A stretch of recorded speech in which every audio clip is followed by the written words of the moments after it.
Di sebuah sudut jalan kecil di kawasan Bandung yang ramai dengan aneka jajanan malam, berdirilah sebuah warung sederhana dengan papan kayu bertuliskan dimsum mentai Hendra. Warung itu tidak terlalu mencolok, hanya berupa bangunan semi permanen dengan atap seng dan lampu bohlam kuning yang menggantung seadanya. Meja dan kursinya sederhana, sebagian bahkan sudah kusam terkena hujan dan debu jalanan. Hendra Saputra, lelaki berusia 37 tahun, berdiri di balik etalase kaca tempat ia menata aneka dimsum buatannya. Wajahnya tampak murung. Ia memandang jalanan yang ramai, penuh pedagang lain yang dagangannya selalu tampak lebih laris. Sate sebelah warungnya ramai oleh pengunjung, kedai mie ayam di seberang juga tak pernah sepi. Namun warungnya sendiri seakan dilupakan orang, hanya sesekali ada 1-2 pelanggan yang datang, lalu pergi tanpa kesan. "Bang, cuma ini ya yang beli malam ini?" tanya Ratna Dewi, istrinya yang berusia 35 tahun. Suaranya lembut tapi penuh keprihatinan. Ratna sedang membereskan piring kotor yang hanya terisi bekas makan 2 orang pelanggan. Hendra mendesah, "Ya, cuma 2. Itu pun tadi kayaknya cuma mampir sebentar, terus buru-buru pulang." Ia kemudian menatap jalanan lagi, sorot matanya penuh rasa iri. Padahal rasanya nggak kalah sama dimsum di tempat lain. "Kenapa warung kita sepi terus, Nah?" Ratna berhenti sejenak, lalu menatap suaminya dengan tatapan penuh kasih. "Sabar, Bang. Rezeki itu ada waktunya. Kita usaha terus aja, siapa tahu nanti ada jalannya. Toh Fajar juga sudah bantuin kita tiap malam." Fajar, keponakan Hendra yang masih berusia 18 tahun, baru saja kembali dari dapur kecil di belakang warung. Wajahnya masih bersemangat meski peluh menetes di kening. "Om, Tante, aku udah siapkan adonan buat besok. Kalau ada yang beli mendadak malam ini, kita juga masih bisa goreng cepat." Hendra hanya mengangguk pelan. Dalam hati ia merasa getir.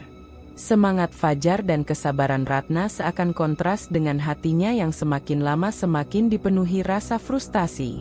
Setiap hari ia harus melihat para pedagang lain meraup keuntungan, sementara dirinya hanya pulang membawa uang receh. Warung kecil itu sebenarnya sudah berdiri hampir 2 tahun. Awalnya, Hendra yakin bahwa idenya menjual dimsum dengan saus mentai khas Jepang akan menarik perhatian. Ia membayangkan pelanggan berbondong-bondong mencoba menu uniknya. Namun kenyataan tak sesuai harapan. Lokasi yang agak terpencil, ditambah persaingan ketat dengan pedagang lain, membuat warungnya sering sepi. Malam itu, udara Bandung terasa dingin menusuk. Lampu jalan berkelip redup, menambah kesan muram di sekitar warung. Angin malam membawa aroma sate, mie ayam, dan gorengan dari berbagai penjajah di sekeliling. Semua itu justru membuat Hendra makin kesal. "Kenapa bukan dimsum gue yang dicari orang?" gumamnya lirih. Ratna mendengar keluhan itu. Ia meletakkan piring yang sudah dicuci kerak, lalu menghampiri suaminya. "Bang, jangan terlalu dipikirin. Kita harus tetap ikhlas. Rezeki itu nggak selalu soal banyak atau sedikit, yang penting halal." Namun kata-kata Ratna terasa hampa di telinga Hendra. Baginya, kerja keras tanpa hasil hanya menambah rasa malu.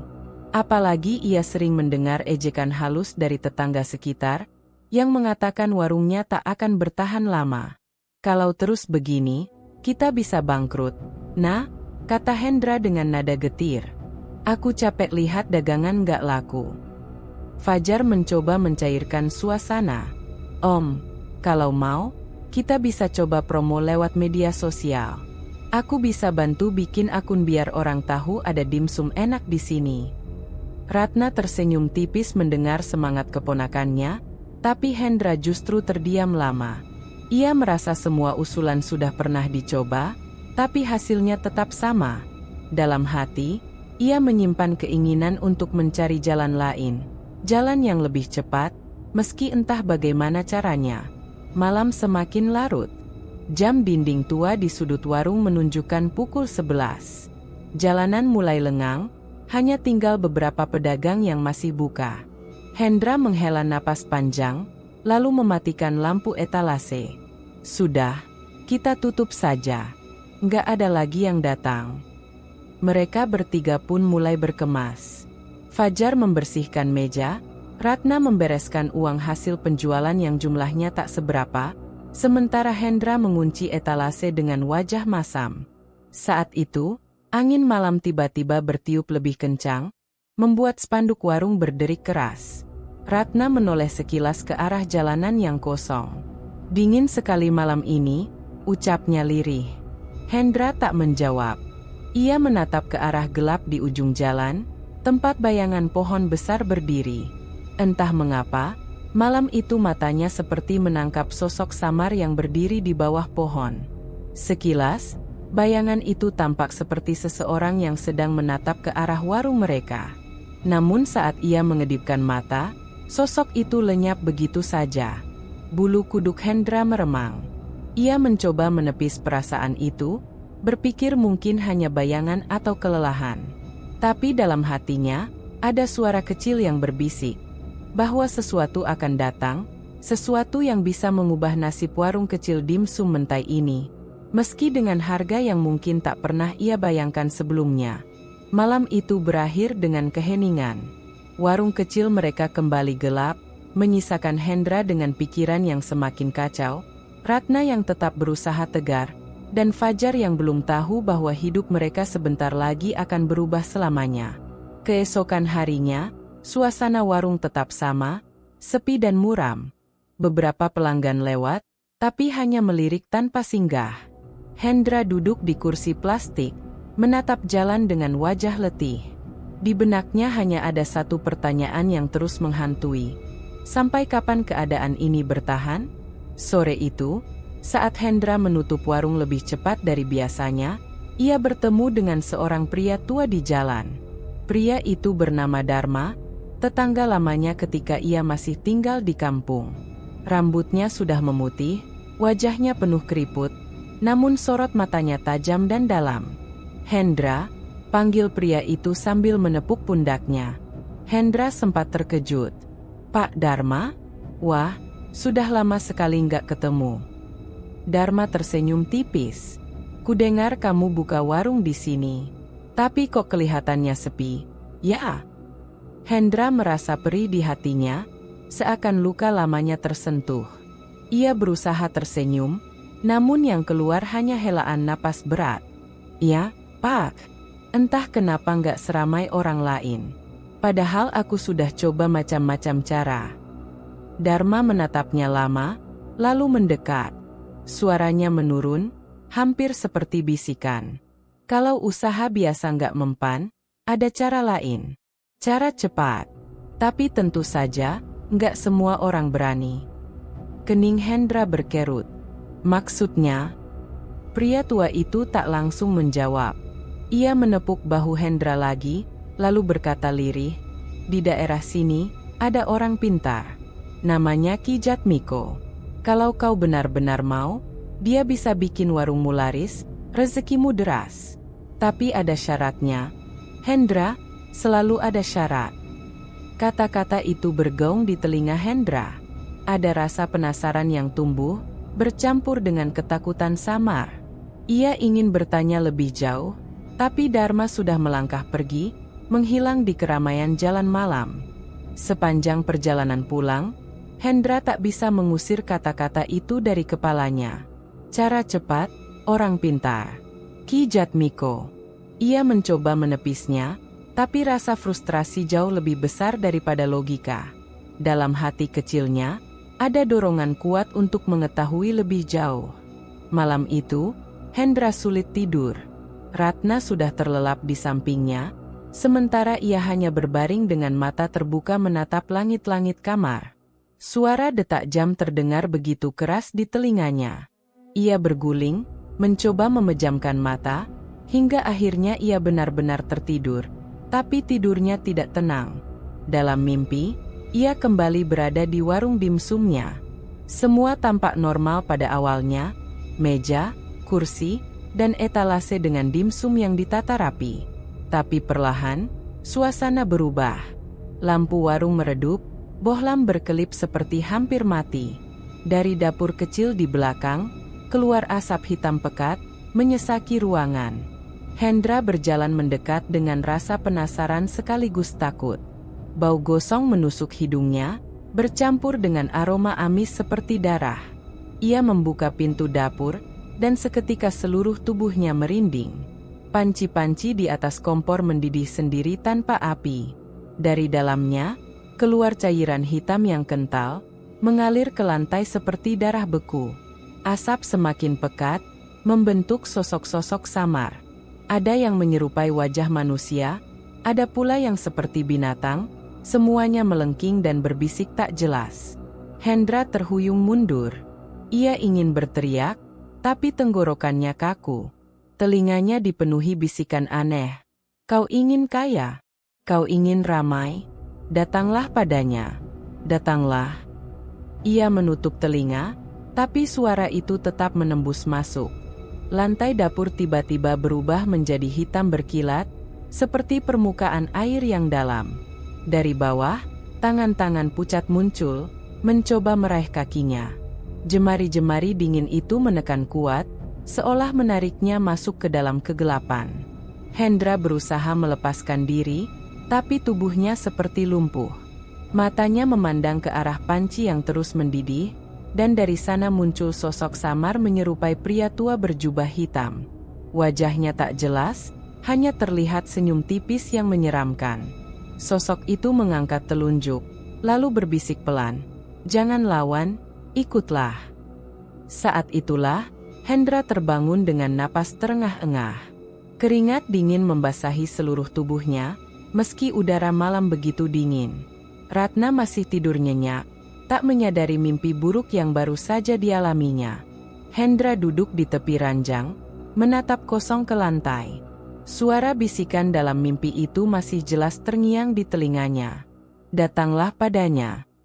Ia menelan ludah, tangannya gemetar. Hatinya bergejolak antara takut dan penasaran.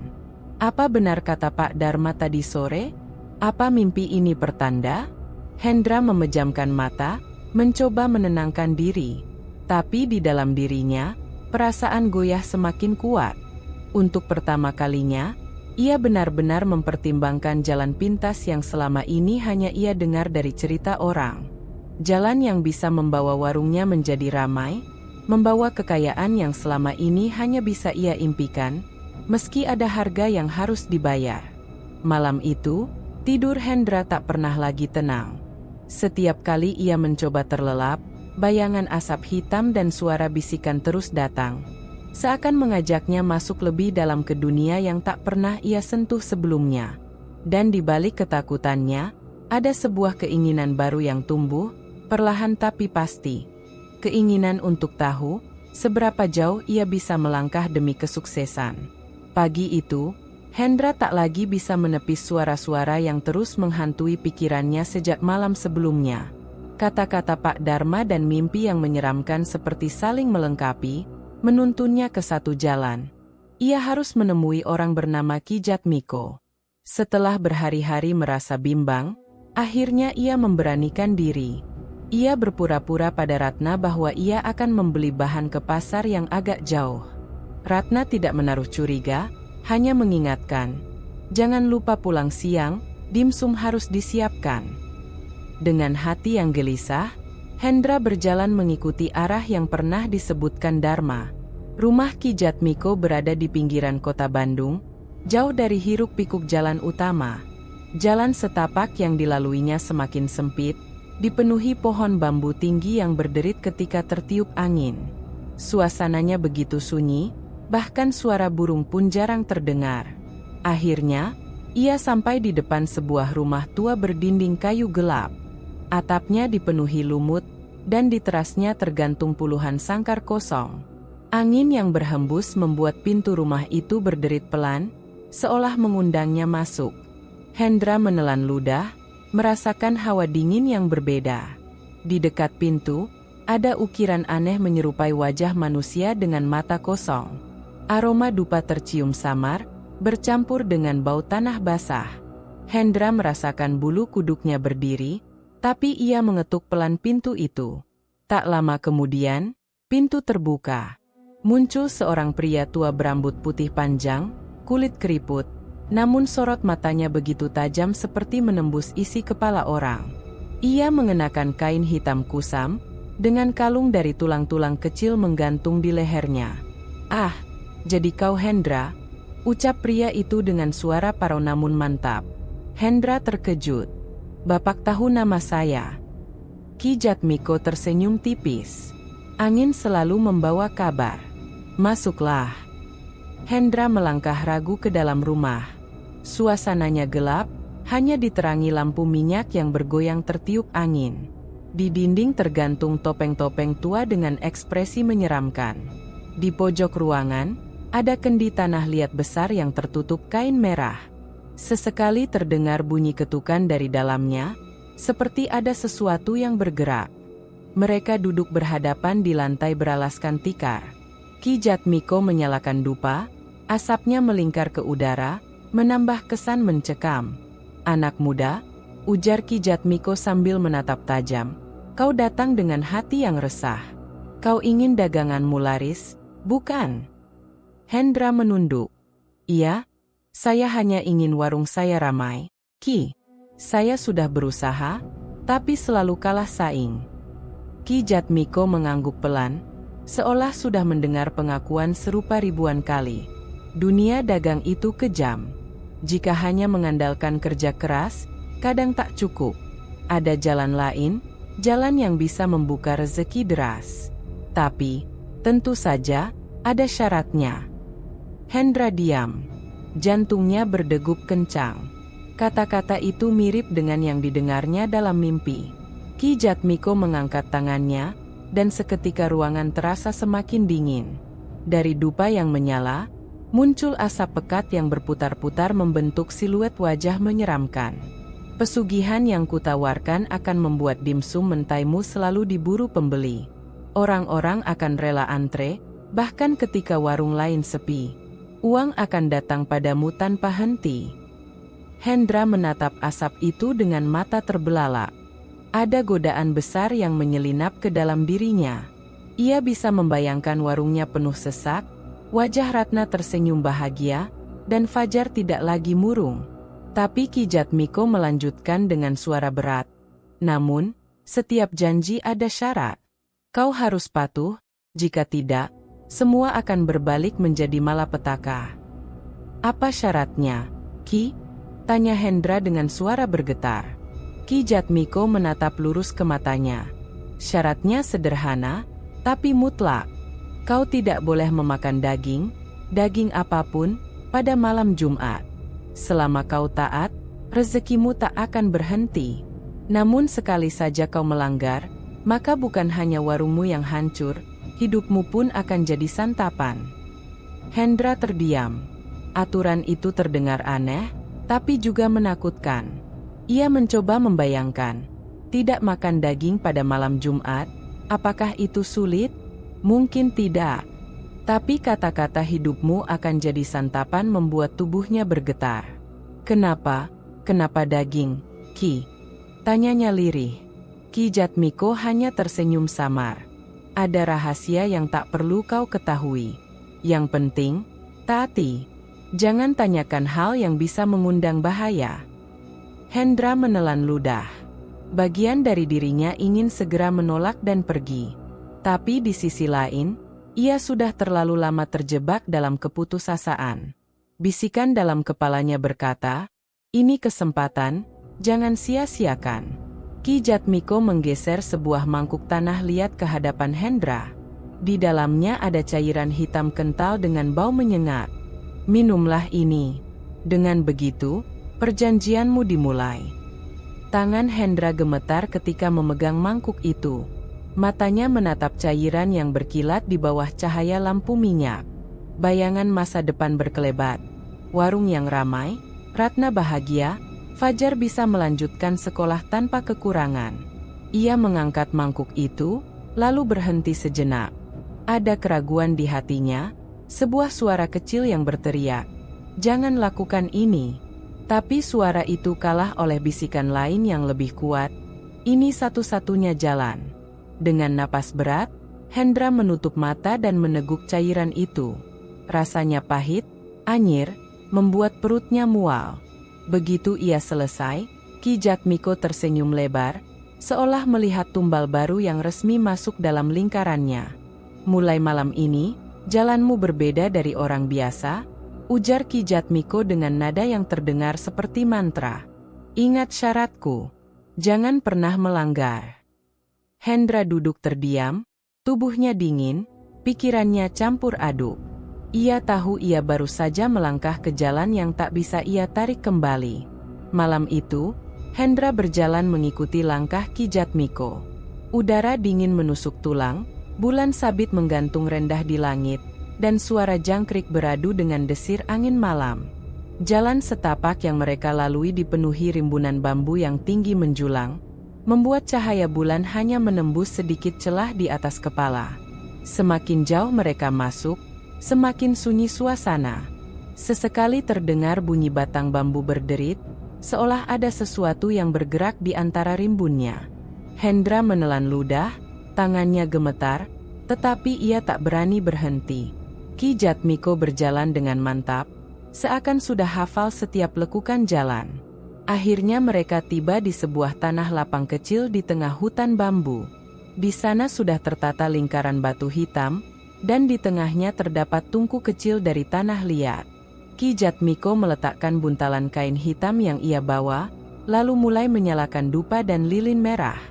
Bau menyengat segera menyelimuti udara, membuat Hendra hampir muntah.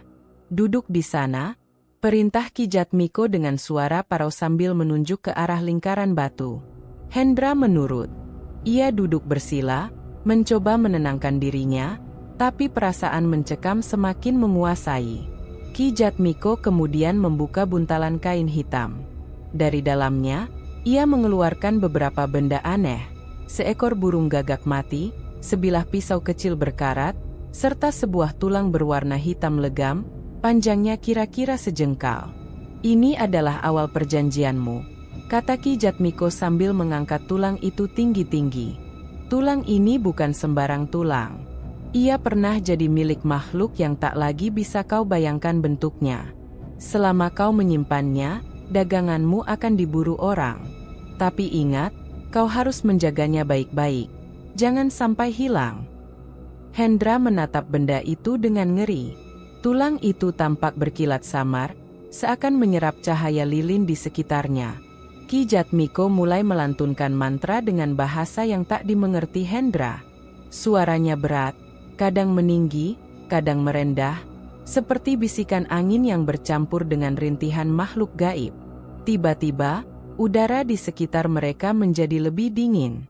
Asap dupa berputar-putar membentuk bayangan aneh yang tampak seperti tangan-tangan hitam meraih dari udara. Letakkan tanganmu di atas burung gagak ini, perintah Ki Jatmiko. Hendra ragu, tapi akhirnya ia patuh. Begitu telapak tangannya menyentuh bulu burung yang dingin dan kaku, Ki Jatmiko menggoreskan pisau karat di punggung tangannya. Darah segar menetes mengenai tubuh gagak itu. Seketika terdengar suara kraak, nyaring dari arah hutan bambu, membuat Hendra hampir terlonjak ketakutan. Api lilin bergetar keras, meski tak ada angin kencang yang bertiup. Hendra merasakan hawa panas di tubuhnya, bercampur dengan kedinginan yang menusuk tulang. Tubuhnya seperti ditarik kedua arah sekaligus. Ki Jatmiko kemudian mengambil tulang hitam itu, lalu menekankannya ke dada Hendra. Mulai malam ini, kau terikat. Kau akan merasakan perbedaan. Jangan lawan, biarkan saja. Begitu tulang itu menyentuh dadanya, Hendra merasa seolah ada sesuatu yang merayap masuk ke dalam tubuhnya. Dadanya sesak, napasnya berat, dan ia sempat hampir pingsan. Di telinganya terdengar bisikan-bisikan samar, suara-suara asing yang memanggil namanya dengan nada menyeramkan. Hendra, Hendra. Ia membuka mata dengan terkejut. Ki Jatmiko menatapnya dengan puas, lalu menyelipkan tulang hitam itu ke dalam kantong kain kecil. Ia menyerahkannya kepada Hendra. Bawa ini, simpan dekat warungmu. Jangan pernah biarkan orang lain menyentuhnya. Mulai besok, kau akan melihat hasilnya." Hendra menerima kantong itu dengan tangan gemetar. Rasanya dingin, seolah kantong itu menyimpan es di dalamnya. Ia ingin membuangnya, tapi sesuatu dalam dirinya menahan. Ada bisikan halus di telinganya, "Jangan lepaskan, inilah jalanmu." Ritual berlanjut dengan Ki Jatmiko menutup lingkaran batu dengan tanah, mengubur burung gagak yang sudah berlumuran darah. Lilin-lilin padam satu persatu, seperti ditiup tangan tak kasat mata. Hutan kembali sunyi, namun hawa aneh masih menyelimuti tubuh Hendra. Ketika mereka kembali berjalan pulang, Hendra merasa setiap bayangan di antara rumpun bambu memperhatikannya. Sesekali ia mendengar suara langkah kaki mengikuti, meski ketika menoleh, tak ada seorang pun di sana. Sesampainya di rumah, ia segera menyembunyikan kantong kain hitam itu di bawah meja dapur, tempat Ratna tak akan pernah mencarinya. Ratna yang sedang menyiapkan bahan dagangan hanya menoleh sekilas. "Kamu dari mana saja? Kok lama sekali?" tanya Ratna. Hendra tersenyum kaku. "Ah, tadi ke pasar, agak macet." Ratna tidak menaruh curiga. Ia kembali sibuk memotong daun bawang. Sementara itu, Hendra duduk di kursi, menatap meja dapur dengan tatapan kosong. Di dalam dirinya, ia merasa tubuhnya bukan lagi miliknya sepenuhnya. Ada hawa asing yang bersemayam, dingin namun sekaligus kuat. Malam itu, ketika Ratna sudah tidur, Hendra terjaga. Ia mendengar suara berbisik pelan dari arah dapur. Samar-samar, terdengar seperti suara banyak orang berdesis bersamaan. Ia melangkah pelan, membuka pintu dapur, dan melihat kantong kain hitam itu sedikit bergerak sendiri, seolah ada sesuatu yang hidup di dalamnya. Hendra hanya bisa terdiam, dadanya berdegup keras. Ia tahu, sejak malam itu, hidupnya tidak akan pernah sama lagi. Pagi itu, Hendra bangun lebih cepat dari biasanya. Entah mengapa, ia merasa tenaganya berlipat ganda. Meski semalam hampir tak bisa tidur karena suara-suara aneh di dapur, pagi ini tubuhnya terasa segar. Ia menatap Ratna yang sibuk di dapur menyiapkan bahan dimsum. Bau gurih nasi, potongan nori, dan saus mentai memenuhi ruangan kecil itu. "Cepat sekali kamu bangunnya," kata Ratna sambil tersenyum, "padahal biasanya aku yang duluan di dapur." Hendra hanya mengangguk. Di dalam hatinya, ia diliputi perasaan aneh, campuran antara cemas dan keyakinan. Kantong kain hitam yang ia sembunyikan semalam masih berada di bawah meja. Ia menatapnya sebentar sebelum akhirnya membantu Ratna. Tak lama kemudian, Fajar ikut terbangun. Remaja itu terlihat ceria, langsung mengambil tempat duduk di dekat meja sambil mengunyah roti tawar seadanya. "Pak, hari ini aku bantu di warung." "Ya, siapa tahu ada pembeli." Hendra hanya tersenyum samar. Ia tidak ingin berkata apa-apa, tapi hatinya penuh harap. Warung kecil mereka mulai buka pukul 9 pagi. Biasanya, pelanggan pertama baru datang menjelang siang, itu pun hanya 2 atau 3 orang. Namun, kali ini sesuatu yang tak biasa terjadi. Belum lama warung buka, tiba-tiba seorang pria dengan motor berhenti di depan. Ia turun terburu-buru dan langsung berkata, "Bang, saya dengar di sini ada dimsum mentai yang enak banget. Ya, boleh saya pesan seporsi?" Hendra hampir tak percaya mendengarnya. Ia baru saja meletakkan nampan dimsum kukus di etalase, dan sudah ada yang datang mencari. Dengan sigap ia melayani, wajahnya dipenuhi senyum. Tidak lama, muncul 2 ibu-ibu muda membawa anak mereka. Lalu datang lagi sekelompok mahasiswa yang kebetulan lewat. Dalam hitungan menit, bangku-bangku warung yang biasanya kosong mulai terisi penuh. "Ratna, cepat, tambah kukusan, jangan sampai habis," seru Hendra dengan suara bersemangat. Ratna terbelalak melihat keramaian itu. Astaga, kenapa tiba-tiba banyak sekali orang? Biasanya sepi. Fajar, yang membantu mencatat pesanan, bahkan kewalahan. Tangannya gemetar menulis di buku kecil. "Pak, ini sudah antre. Ada 5 orang lagi yang menunggu," katanya panik. Hendra menoleh. Di luar warung, ternyata sudah terbentuk antrean panjang. Orang-orang berdiri sabar, sebagian sibuk memotret dengan ponsel mereka. "Katanya dimsum mentai di sini beda, ya? Lagi viral di media sosial," ujar seorang pembeli sambil tertawa kecil. Hendra menahan napas. Viral? Ia tidak pernah mempromosikan apapun. Namun ia tidak berani bertanya lebih jauh. Yang ia tahu, warung kecilnya kini seakan menjadi pusat perhatian. Menjelang siang, suasana makin ramai. Bau harum dimsum mentai menyebar ke jalan, membuat orang yang lewat penasaran dan ikut masuk. Bahkan ada yang datang dengan mobil, rela parkir jauh hanya untuk membeli. "Mas, tolong bungkus 10 porsi. Saya dari Cimahi, sengaja ke sini," kata seorang bapak sambil menyerahkan uang pecahan 100.000. Ratna benar-benar tak percaya. Biasanya sehari mereka hanya menjual belasan porsi. Hari itu, baru setengah hari berjalan, mereka sudah menghabiskan hampir seluruh stok bahan. Fajar tersenyum lebar, wajahnya berseri-seri. "Pak, keren banget. Warung kita laku keras." Ia tampak begitu bahagia melihat antrean yang tak kunjung habis. Ratna, meski bingung, ikut larut dalam kegembiraan. Ia melihat uang hasil penjualan mulai menumpuk di laci kecil. "Alhamdulillah, ini rezeki, Pak. Semoga terus begini." Hendra, yang berdiri di balik meja, merasakan kepuasan mendalam. Senyum yang ia tunjukkan pada pembeli tampak tulus, tapi jauh di lubuk hatinya, ia tahu ini bukan sekadar keberuntungan biasa. Ada sesuatu yang bekerja di balik semua ini. Sesuatu yang tak boleh ia ceritakan kepada Ratna atau Fajar. Menjelang sore, stok bahan benar-benar habis. Ratna menutup dapur dengan tergesa-gesa karena tidak ada lagi yang bisa dimasak. "Maaf, ya, semuanya. Besok datang lagi." "Ya, habis. Sudah habis," serunya kepada para pelanggan yang masih ingin memesan. Orang-orang tampak kecewa, tetapi banyak yang berjanji akan kembali esok hari. Beberapa bahkan menitip pesan untuk dipesankan lebih awal. Warung yang biasanya sunyi kini berubah menjadi tempat yang dibicarakan banyak orang. Ratna menatap suaminya dengan mata berbinar. "Mas, ini benar-benar aneh. Kenapa bisa tiba-tiba ramai sekali? Padahal kemarin-kemarin kita sepi."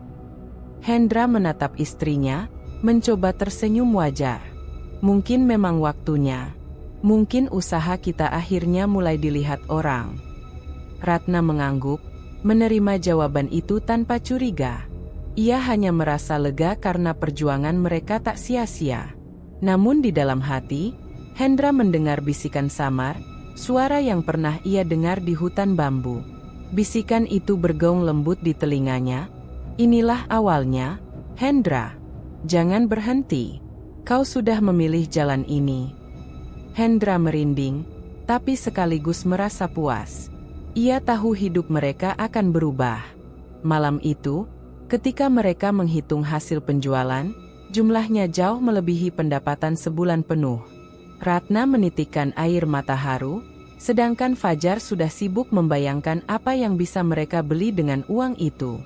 Namun, Hendra hanya duduk diam menatap meja dapur, tepat ke arah kantong kain hitam yang masih tersembunyi di bawahnya. Wajahnya setengah tersenyum, setengah cemas. Ia sadar, warung mereka mendadak ramai bukanlah berkah biasa. Ada harga yang harus dibayar, meski untuk saat ini, ia belum tahu seberapa mahal taruhannya. Dan di luar rumah, angin malam berembus membawa suara samar dari arah hutan bambu, seolah menertawakan kebahagiaan mereka yang baru saja dimulai. Hari-hari setelah warung dimsum mereka mendadak ramai, kehidupan keluarga Hendra berubah dengan sangat cepat. Setiap hari antrean pembeli semakin panjang. Orang-orang bahkan rela menunggu berjam-jam hanya untuk mendapatkan seporsi dimsum mentai buatan Hendra. Dari pagi hingga malam, warung tak pernah sepi. Uang mengalir deras, memenuhi laci, dompet, hingga kotak penyimpanan kecil di kamar. Ratna awalnya tak berhenti bersyukur. Ia merasa seperti bermimpi. Hidup yang tadinya penuh kesulitan kini berganti dengan kenyamanan yang tak pernah mereka bayangkan sebelumnya. Namun perubahan itu bukan hanya soal uang. Perlahan, Hendra juga mulai berubah.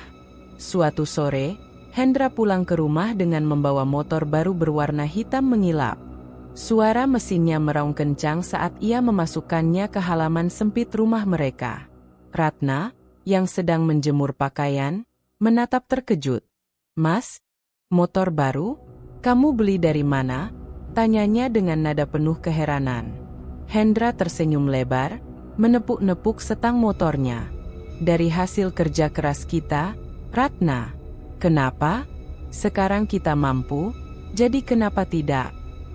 Ratna mendekat, matanya masih tak percaya. "Tapi Mas, baru seminggu ini kita ramai pembeli. Apa tidak terlalu cepat? Uangnya kan lebih baik ditabung dulu." Namun Hendra menepis kekhawatirannya. "Ah, jangan terlalu khawatir. Rezeki itu akan terus datang, Ratna. Kita sudah tidak perlu hidup susah lagi." Ratna terdiam. Ada sesuatu dalam cara bicara suaminya yang terdengar berbeda. Lebih congkak, lebih yakin seakan dunia ada di genggamannya. Tak berhenti sampai di motor baru, Hendra juga mulai membicarakan renovasi rumah. Ia memanggil tukang untuk memperlebar ruang tamu dan mengganti genteng tua dengan yang lebih modern. Dinding rumah yang sebelumnya kusam kini dicat ulang dengan warna cerah. Bahkan, ia membeli sofa baru dan televisi layar datar yang cukup besar untuk ukuran ruang tamu mereka. Tetangga-tetangga mulai memperhatikan perubahan itu. Beberapa kagum, beberapa heran, dan ada juga yang berbisik-bisik penuh curiga. Bagaimana bisa warung kecil yang baru saja berdiri tiba-tiba menghasilkan uang sebanyak itu? Ratna sering mendengar bisikan dari tetangga, tapi ia memilih diam. Hanya saja, di dalam hatinya, pertanyaan-pertanyaan itu mulai tumbuh. Hendra sendiri seakan semakin larut dalam kehidupannya yang baru. Ia mulai jarang duduk berbincang dengan Ratna di malam hari. Kalau dulu mereka sering makan bersama sederhana di ruang tengah, kini Hendra lebih sering keluar bersama teman-temannya. "Mas, besok kita belanja bahan lagi, kan? Aku butuh lebih banyak stok ayam sama nori," kata Ratna suatu malam. Namun Hendra hanya mengangguk sambil menatap ponselnya. Ia sibuk melihat katalog pakaian dan aksesoris online. Iya, nanti aku kasih uang. Sekalian aku mau beli jaket kulit yang bagus, Ratna. Biar kalau naik motor baru kelihatan keren." Ratna menunduk, hatinya terasa sesak. Bukan karena Hendra membeli barang, tetapi karena sikap suaminya yang semakin dingin. Fajar, yang masih remaja, justru paling menikmati perubahan itu. Ia senang bisa naik motor baru ayahnya, senang ketika rumahnya direnovasi sehingga tidak lagi bocor saat hujan, dan senang karena teman-temannya mulai kagum kepadanya. Namun Ratna melihat sesuatu yang tidak disadari anaknya. Senyum Hendra kini berbeda. Ada kilatan tajam di matanya setiap kali ia menghitung uang, seakan kepuasan itu lebih besar daripada kebahagiaan bersama keluarga. "Mas, kamu kelihatan beda akhir-akhir ini," ucap Ratna lirih pada suatu malam ketika mereka berdua sudah berbaring di ranjang. Hendra menoleh cepat, nada suaranya meninggi.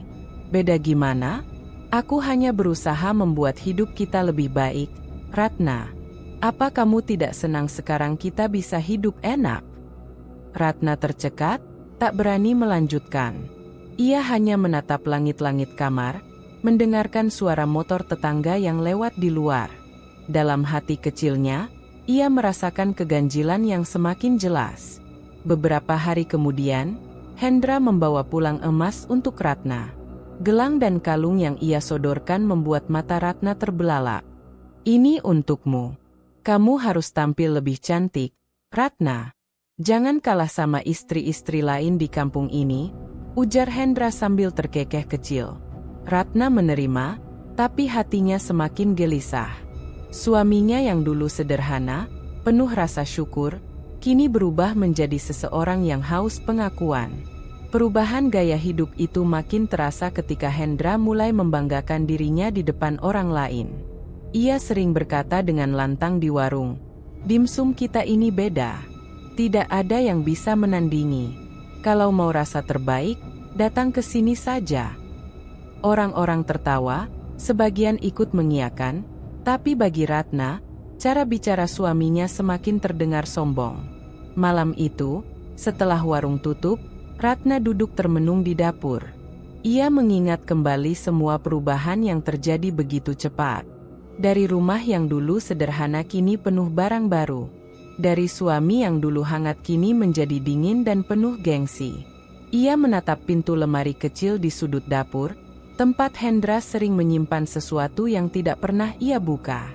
Setiap kali Ratna bertanya, Hendra selalu menjawab singkat, "Itu bukan urusanmu." Perasaan janggal semakin menekan hati Ratna. Ia mulai merasa bahwa ada sesuatu yang disembunyikan suaminya. Sesuatu yang lebih besar daripada sekadar usaha warung dimsum yang ramai. Dan di tengah malam yang sunyi itu, Ratna mendengar samar-samar suara bisikan dari arah lemari kecil itu, pelan, tapi cukup membuat bulu kuduknya berdiri. Siang itu, Ratna sedang merapikan dapur setelah warung ditutup sementara untuk istirahat. Uap bekas kukusan dimsum masih menempel di udara, meninggalkan aroma gurih yang biasanya membuatnya merasa puas. Namun entah mengapa, perasaannya hari itu diliputi kegelisahan yang sulit dijelaskan.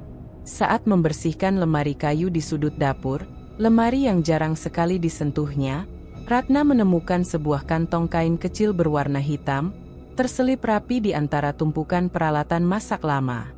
Tangannya sempat gemetar ketika meraihnya. Kantong itu berat, seolah menyimpan sesuatu yang lebih dari sekadar benda biasa. Dengan hati-hati, ia membuka ikatan talinya. Di dalamnya terdapat sebuah benda keras. Sepotong tulang berwarna hitam pekat, seolah terbakar. Bentuknya aneh, tak menyerupai tulang ayam atau sapi yang pernah ia lihat sebelumnya. Aroma anyir samar keluar dari benda itu, bercampur dengan bau lembab kain. Ratna terperanjat, jantungnya berdegup kencang. "Apa ini?" bisiknya lirih. Ia segera menutup kantong itu kembali, namun rasa takut bercampur curiga mulai merambat dalam pikirannya. Kenapa benda semacam ini ada di dapur mereka? Dan yang lebih penting, kenapa Hendra tidak pernah bercerita apapun? Malamnya, ketika Hendra pulang setelah menghitung uang hasil dagangan, Ratna memberanikan diri untuk bertanya. Mereka duduk di ruang tengah, Fajar sedang mengerjakan tugas sekolahnya di meja kecil. "Mas, aku nemu sesuatu di dapur," ucap Ratna hati-hati. Hendra menoleh singkat, masih sibuk mengotak-atik ponselnya. "Sesuatu apa?" Ratna menarik napas panjang, lalu berkata pelan, "Kantong kain hitam, di dalamnya ada tulang." Sekejap mata Hendra berubah. Dari wajah santai mendadak menjadi tegang. Ia meletakkan ponselnya di meja dengan keras. "Kamu buka itu?" tanyanya, nadanya dingin.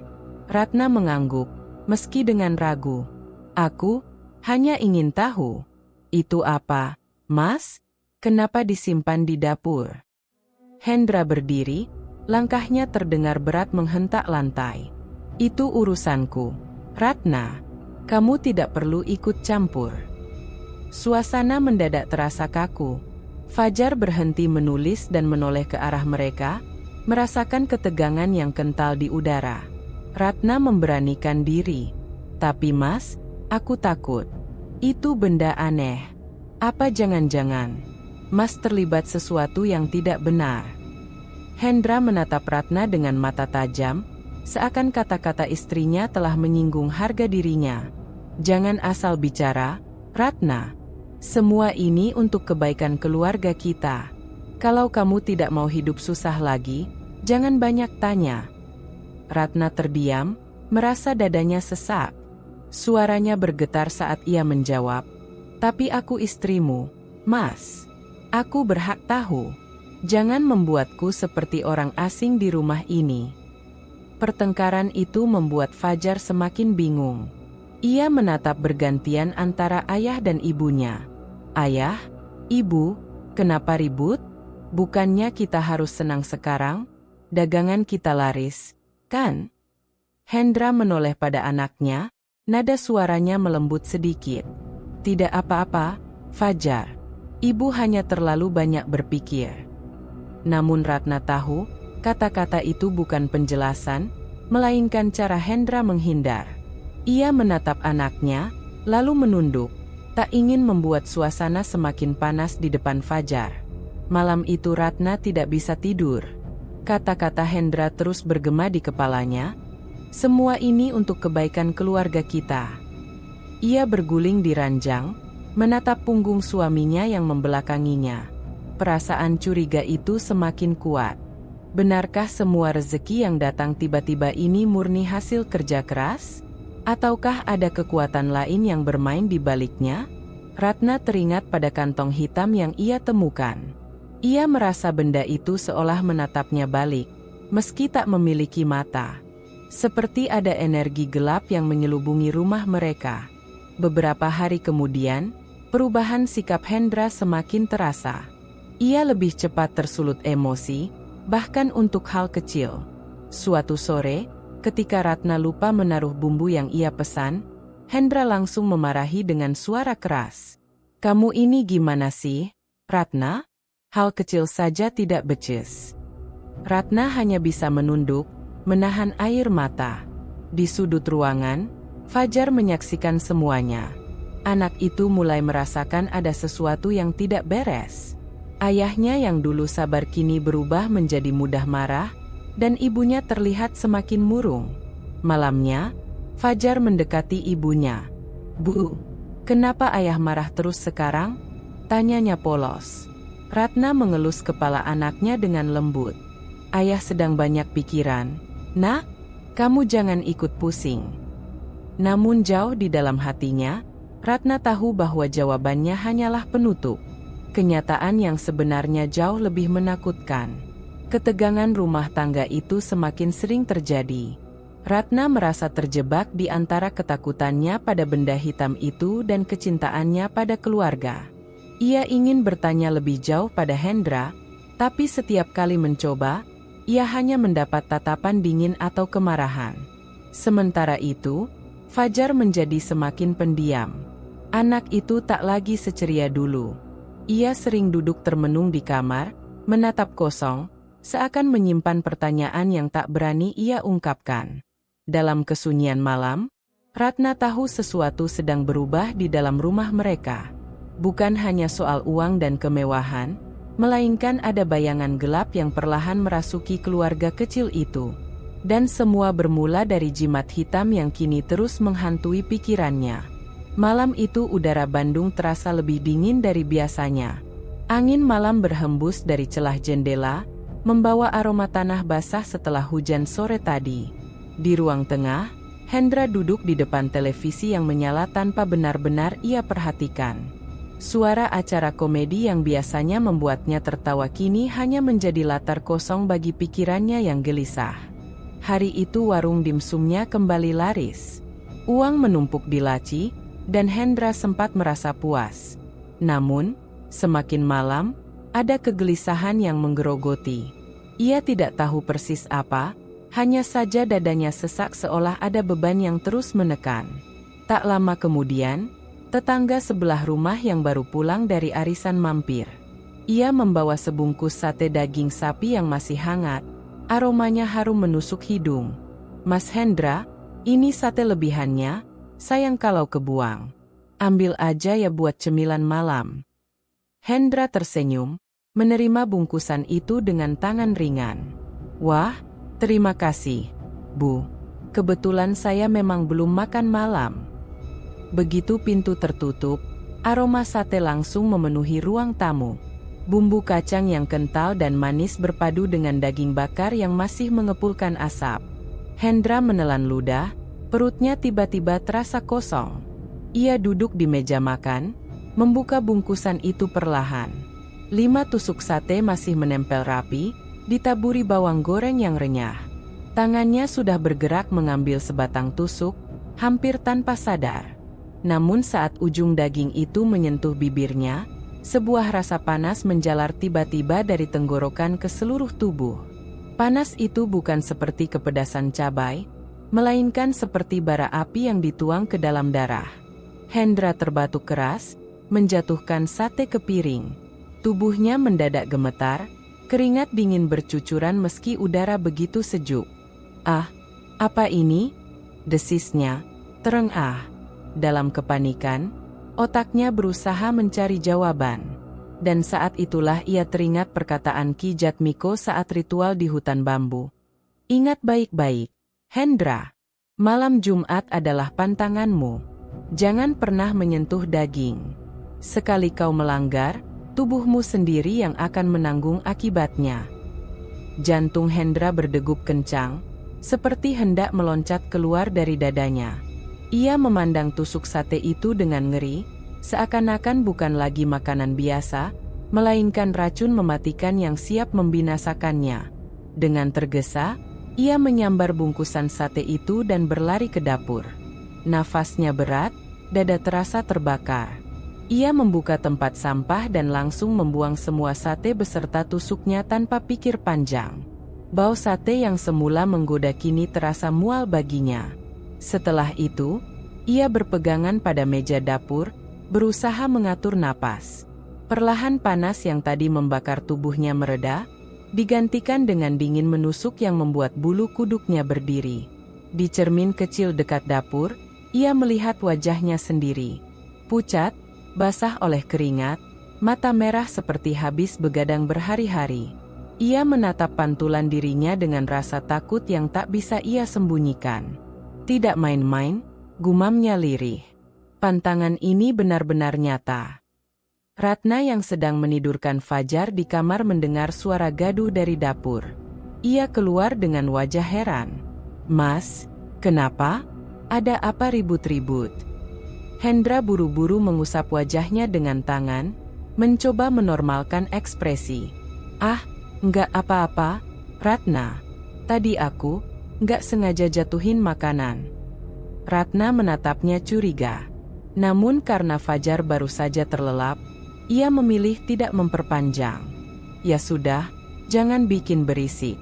Besok pagi kita harus buka warung lebih cepat." Hendra mengangguk, mencoba tersenyum.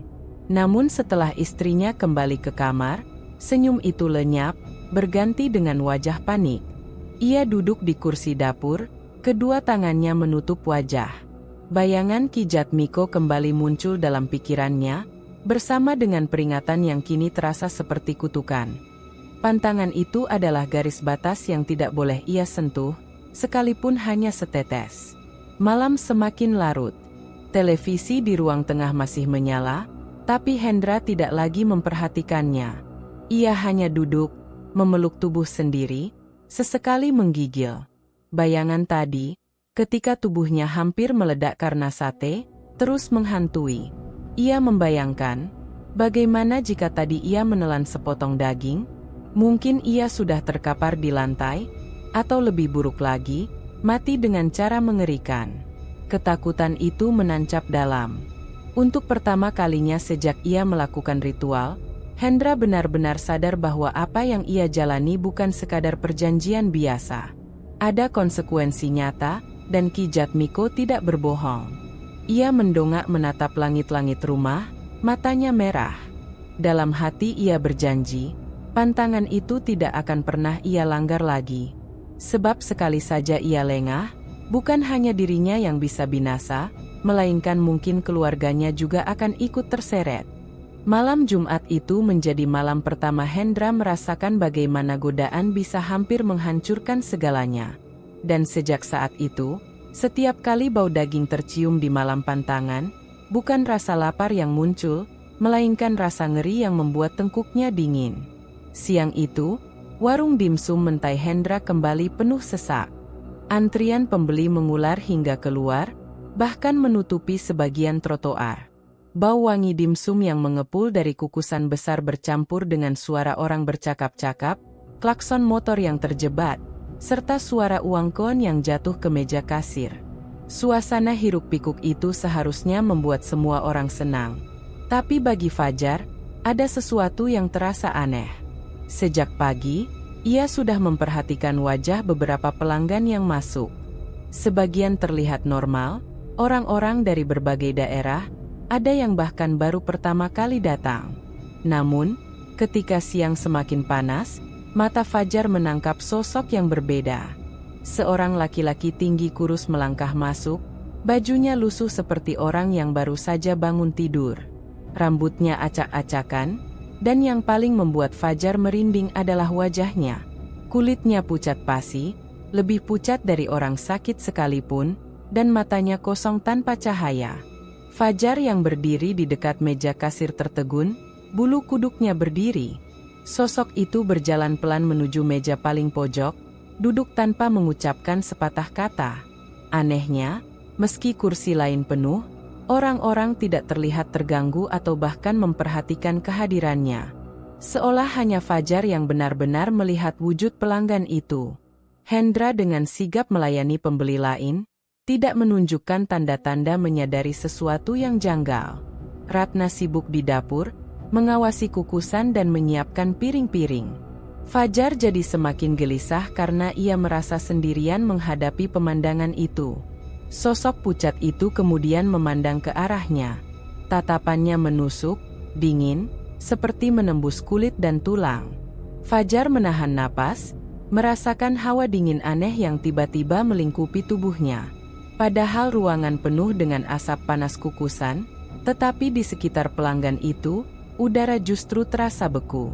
Tak lama, Hendra sendiri yang membawa sepiring dimsum ke meja pelanggan tersebut. Dengan wajah biasa saja, ia meletakkan piring itu di depan si pria pucat, lalu berbalik tanpa terlihat terganggu. Fajar menunggu reaksi pelanggan itu. Namun, yang membuatnya bergidik adalah saat pria itu makan. Ia tidak mengunyah seperti manusia normal, melainkan seolah-olah dimsum itu lenyap begitu saja setiap kali menyentuh bibirnya. Detik itu juga, Fajar berbalik dan masuk ke dapur dengan wajah pucat. Bu Ratna, katanya terbata-bata sambil menarik lengan ibunya. Ratna menoleh, heran melihat wajah anaknya yang pucat. Kenapa, Ja? Kamu sakit? Fajar menggeleng keras. Bukan, Bu. Aku tadi lihat ada orang aneh duduk di pojok. Wajahnya pucat banget, matanya kosong. Dia makan dimsumnya aneh, kayak bukan orang. Ratna terdiam, raut wajahnya berubah serius. Ia tahu anaknya jarang bicara sembarangan. Namun sebelum sempat menjawab, Hendra tiba-tiba masuk ke dapur dengan wajah tegang. Kamu ngomong apa barusan, Jar? Suara Hendra berat, penuh tekanan. Fajar mundur sedikit, tapi tetap memberanikan diri. Aku lihat, Pak, pelanggan tadi, dia bukan manusia, kan? Wajahnya aneh, kayak mayat. Aku takut, Pak. Wajah Hendra langsung berubah. Dari yang semula tenang, kini matanya membelalak marah. Jangan sembarangan ngomong begitu. Semua orang yang datang ke sini pembeli biasa. Jangan bikin masalah dengan omongan gak jelas. Tapi aku beneran lihat, Pak. Fajar mencoba bersikeras. Bapak gak lihat dia? Bapak yang nganterin dimsumnya? Tapi... Cukup, bentak Hendra, suaranya menggema di dapur. Ratna terkejut, buru-buru mendekat menenangkan. Hendra, jangan keras-keras sama anak, katanya pelan. Namun Hendra tak bergeming. Ia menatap Fajar tajam, seperti ingin menghapus rasa penasaran anaknya dengan ancaman. Dengar, Jar, jangan pernah ngomong hal-hal aneh kayak gitu lagi. Kalau ada pembeli, tugasmu cuma bantu, bukan ngawur ngomongin hal-hal mistis. Paham? Fajar menunduk, matanya berkaca-kaca. Tapi aku takut. Pak. Ratna memeluk bahu anaknya, menepuk pelan untuk menenangkan. Sudah, Nak, jangan dilawan. Nanti kita bicara lagi di rumah.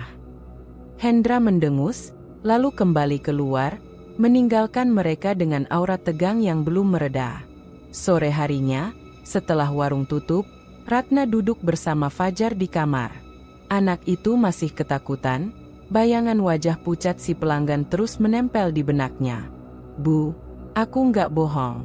Aku lihat jelas. Kayak setan, Bu. Kenapa cuma aku yang lihat?" Fajar menunduk, memegang lututnya yang gemetar.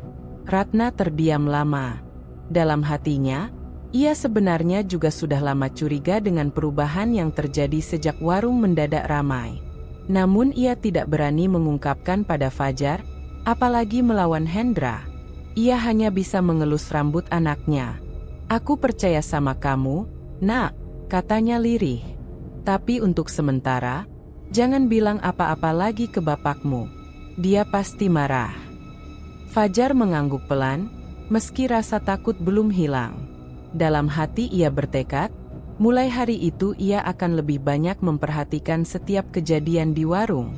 Karena ia yakin, apa yang ia lihat bukan sekadar bayangan, melainkan pertanda bahwa ada sesuatu yang sangat salah di balik kesuksesan mendadak ayahnya. Malam itu, Fajar sulit tidur. Bayangan wajah pucat dengan mata kosong itu terus menghantuinya. Dan untuk pertama kalinya, ia benar-benar yakin warung dimsum mentai itu tidak hanya dipenuhi manusia biasa. Ada sesuatu yang lain, sesuatu yang mengintai dari balik keramaian. Hendra melangkah cepat menyusuri jalanan gelap di pinggiran kota Bandung. Malam itu langit tertutup awan pekat, bulan hanya tampak samar di balik kabut. Udara dingin menusuk kulit, dan suara serangga malam terdengar semakin jelas ketika ia meninggalkan keramaian kota. Ia sengaja menunggu Ratna dan Fajar tertidur lebih dulu, lalu diam-diam keluar rumah dengan alasan membeli barang dagangan di pasar. Padahal tujuannya bukan itu. Motor yang dikendarainya berhenti di ujung sebuah jalan setapak menuju hutan bambu, tempat ia pertama kali menjalani ritual. Hendra turun, menuntun motor pelan, lalu memarkirkannya di balik semak agar tidak terlihat. Suasana begitu sunyi hingga suara napasnya sendiri terdengar berat. Bulu kuduknya meremang, namun ia sudah bertekad. Ada sesuatu yang harus ia tanyakan langsung pada Ki Jatmiko.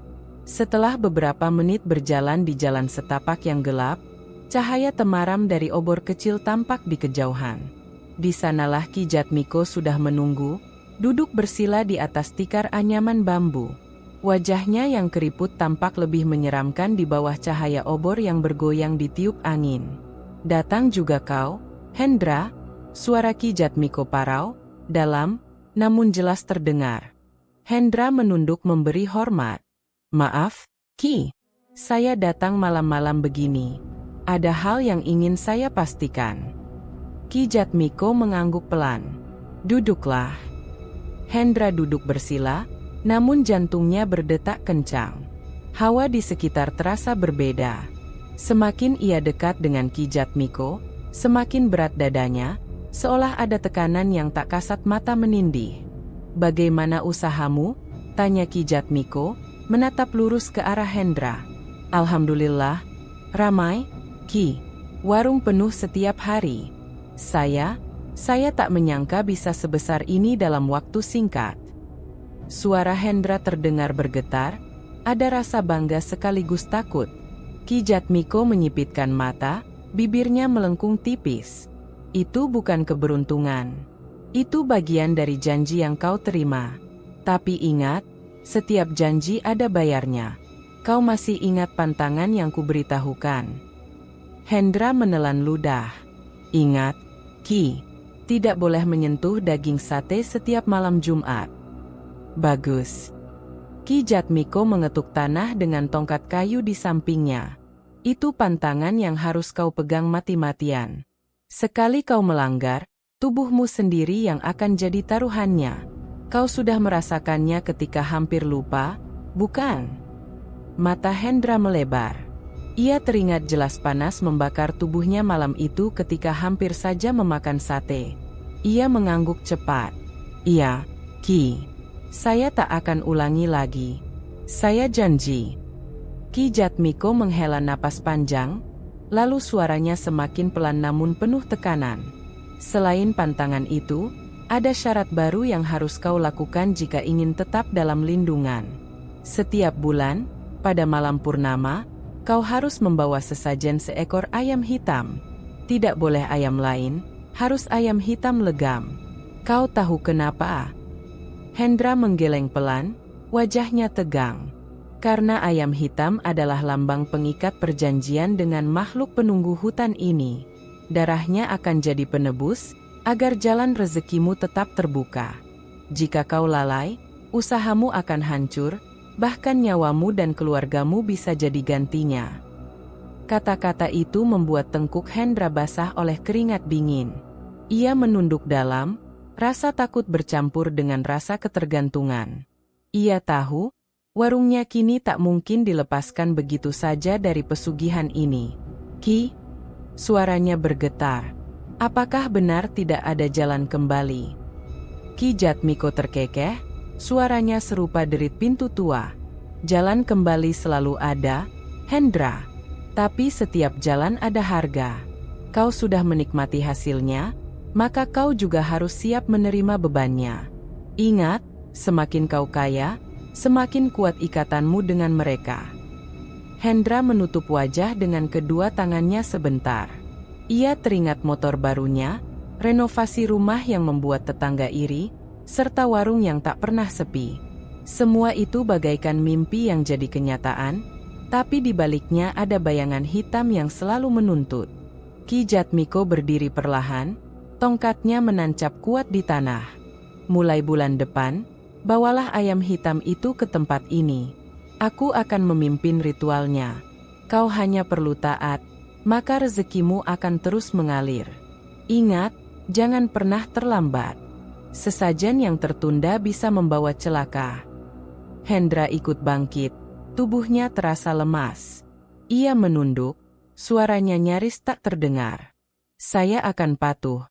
Ki Jatmiko menepuk bahunya keras, membuat Hendra sedikit terhuyung. Bagus. Jangan biarkan keluargamu tahu, terutama istrimu. Perempuan tak kuat memikul rahasia seperti ini. Hendra hanya bisa mengangguk, meski dalam hatinya perasaan bersalah semakin berat. Ia tahu Ratna mulai curiga, tapi ia tak mungkin menceritakan hal ini. Malam semakin larut. Angin di hutan bambu bertiup kencang, membuat daun-daun berdesir bagaikan bisikan. Ki Jatmiko memadamkan obornya, dan kegelapan langsung menelan mereka. Hanya cahaya samar bulan yang menerobos sela-sela bambu. Pergilah, Hendra. Suara Ki Jatmiko terdengar lagi, semakin jauh seolah bukan dari satu arah. Ingat janjimu, ayam hitam, dan pantangan malam Jumat. Jika kau lupa, yang menagih bukan lagi aku, melainkan mereka. Hendra menoleh, namun sosok Ki Jatmiko sudah tak terlihat. Yang tersisa hanya suara desir angin dan bayangan batang-batang bambu yang seolah bergerak sendiri. Dengan langkah tergesa dan dada berdegup kencang, ia kembali ke motornya, merasa seolah ada mata tak kasat mata yang terus mengawasinya.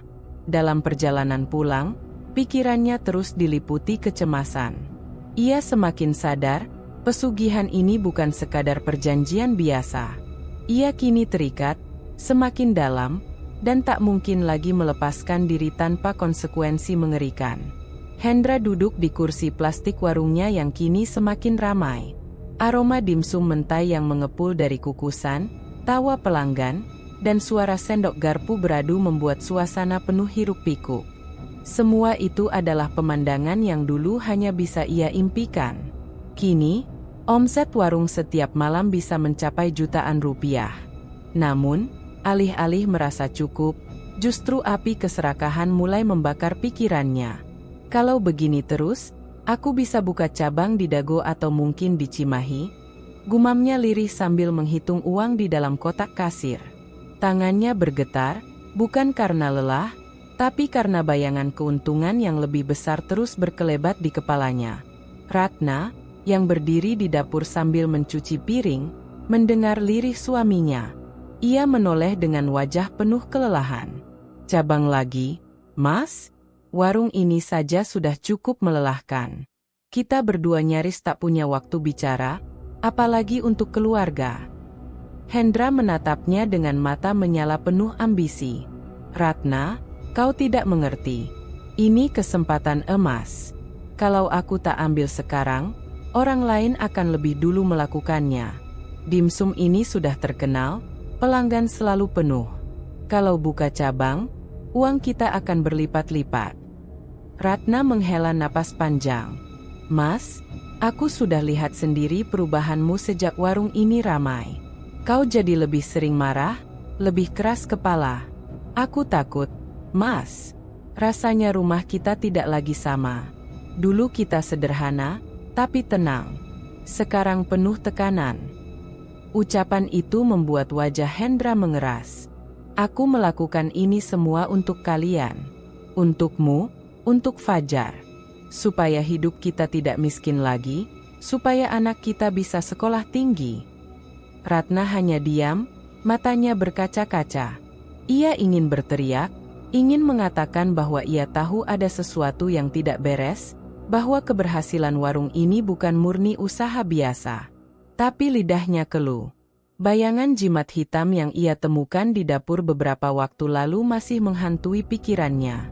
Sementara itu, Fajar yang baru saja selesai mengantarkan pesanan duduk di kursi dekat pintu.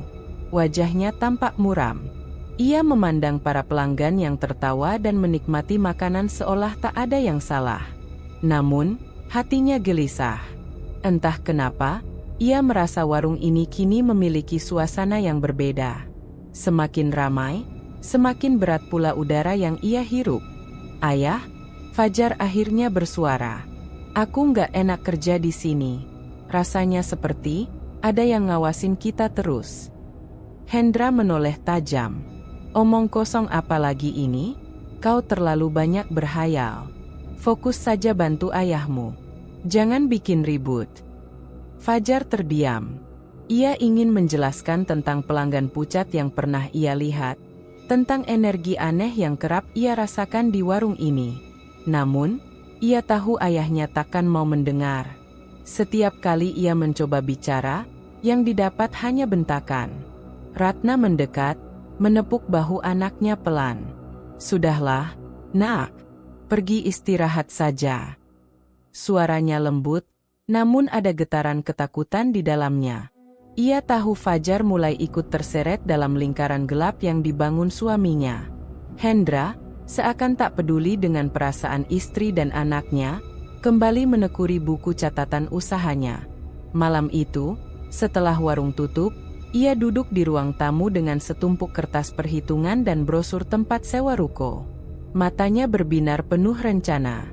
"Kalau aku buka satu cabang lagi, keuntungan bisa 2 kali lipat. Kalau 2 cabang, bisa 3 kali lipat. Dalam setahun, aku bisa punya jaringan warung dimsum di seluruh Bandung." Gumamnya penuh semangat.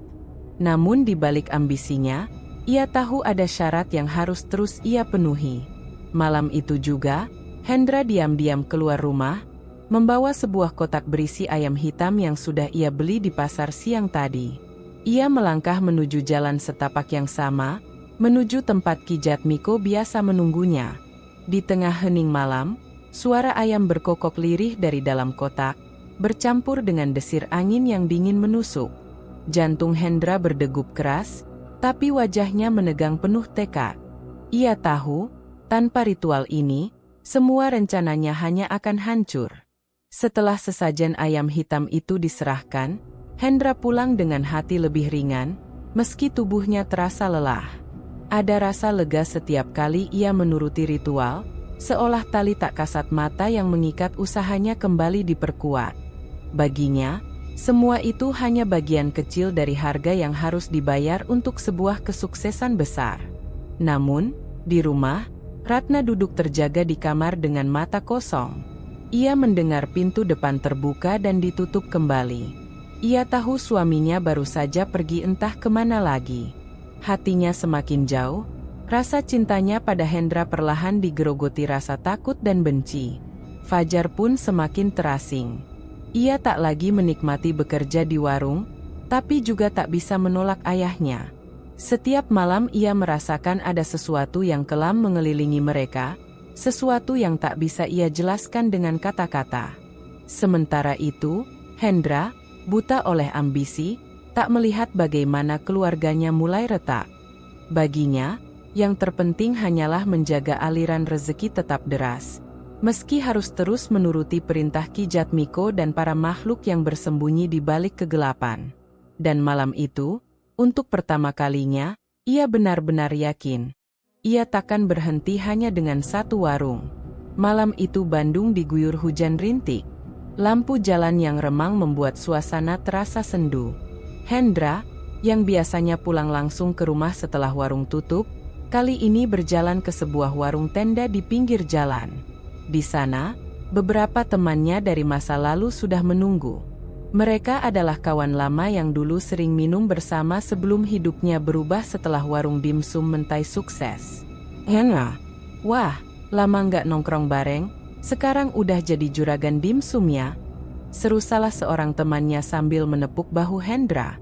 Hendra tertawa lebar, meski dalam hatinya sedikit ragu. Ia tahu malam itu adalah malam Jumat. Malam yang seharusnya ia perhatikan baik-baik pantangan dari Ki Jatmiko. Tapi godaan untuk kembali bernostalgia dengan teman-temannya terlalu kuat. Apalagi, ia ingin menunjukkan bahwa dirinya kini bukan orang sembarangan. Botol minuman keras diletakkan di meja, gelas-gelas kecil mulai beradu. Hendra ikut menenggak, merasakan hangat yang menjalar ke seluruh tubuhnya. Tawa lepas mengisi udara, cerita lama yang konyol kembali dibahas. Hendra merasa bebas, seolah beban yang menempel selama ini menguap begitu saja. Namun, kebebasan itu membawa petaka. Salah satu temannya memesan sate kambing yang mengepul harum di atas bara api. Daging yang ditusuk rapi, berlumur bumbu kecap, membuat perut Hendra bergemuruh. "Ayo, Hen, makan sate, enak banget nih," tawar salah satu temannya sambil menyodorkan sepiring sate kambing panas. Hendra sempat menolak. Ingatannya melayang ke wajah Ki Jatmiko yang dulu menegaskan pantangan. "Ingat, jangan pernah makan daging berkaki empat, terutama pada malam Jumat. Kalau kau melanggar, hukuman tidak akan ringan." Namun, alkohol yang sudah mengaburkan pikirannya membuat kata-kata itu samar, terdengar jauh di belakang kepalanya. Bau sate yang begitu menggoda, ditambah sorakan teman-temannya, perlahan meruntuhkan pertahanannya. "Ah, sekali ini aja nggak apa-apa," gumamnya dalam hati. Tangan Hendra meraih satu tusuk sate dan menyuapkannya ke mulut. Begitu daging kambing itu menyentuh lidah, tubuhnya mendadak panas, seperti terbakar dari dalam. Keringat dingin mengucur deras dari pelipisnya. Hendra terbatuk keras, hampir tersedak, membuat teman-temannya tertawa. "Hen, nggak kuat ya minum sama sate? Hahaha." Namun bagi Hendra, yang ia rasakan bukan sekadar mabuk. Matanya berkunang-kunang, perutnya mual, dan telinganya berdengung. Sejenak ia melihat bayangan hitam melintas di sudut warung, samar tapi begitu nyata.